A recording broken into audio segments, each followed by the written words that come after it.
Okusomera lya Seeta High Main Campus mukono we mise y'okwebaza Katonda olw'abayizi abasini ey'okuna n'ey'omukaaga batula ebigezo omwaka oguwedde kulembeddwa mu Reverend Father Christopher bali ku ddembe okuva mu ssaza ly'e Lugazi ng'etandise na kusimba nnyiriri. Yeetabyeko bannaddiini okuva mu nzikiriza ez'enjawulo nga basomesa bakulembeddwa mu Lilian Namulondo, omukulu waalyo Sir Reverend Father Peter Ntege akulira eby'eddiini y'Abakatuliki mu masomero ga Seeta. Father bali ku ddembe asimyewo amasomero ga Seeta olw'enteekateeka y'okulembeza Katonda ne beebaza nga bajjukira ebirungi by'abakoledde. Ebiseera ebisinga tutandikira mu Katonda naye gye biggweera twerabira Katonda, naye twebaza lino essomero eryatandikira mu Katonda nga basaba abaana okukola obulungi. Indiri Katonda olwabawa okukola obulungi, olunaku olwaleero tuli wano tuli mu kwebaza Katonda. Omise n'abayizi batonya ebirabo okubadde eby'ensimbi ssaako n'ebikalu.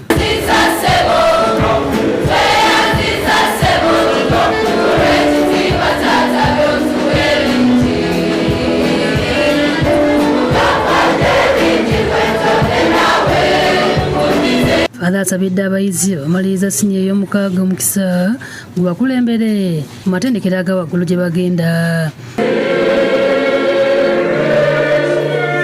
Omukulu waayo Lilian Namulondo ategeeza nga abayizi baabwe ebayitira waggulu ddala nga ensonga lwaki babadde balina okwebaza era n'asiima abatandisi b'amasomero ga Seeta olw'okubawanga ebyetaago alina okunnyikiza eddiini mu masomero ago.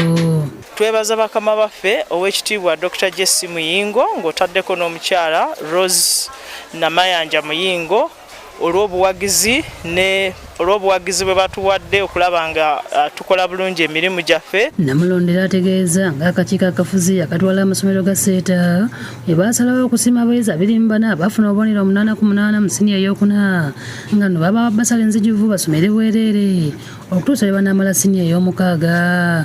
Tuwadde abaana 20 bana bursaries, abo abaana abakola obulungi abamalayo obubonero 8 ate okwo ne tuteekako ne bursaries endala 4 eza sports.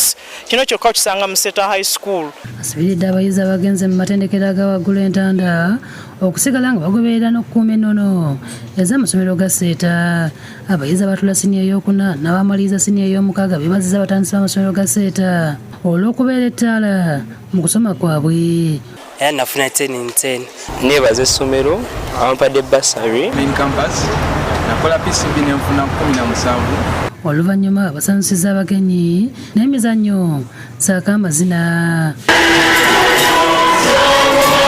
Maria Nantombwe yakusakidde eggulu eno ku Lwabukedde TV.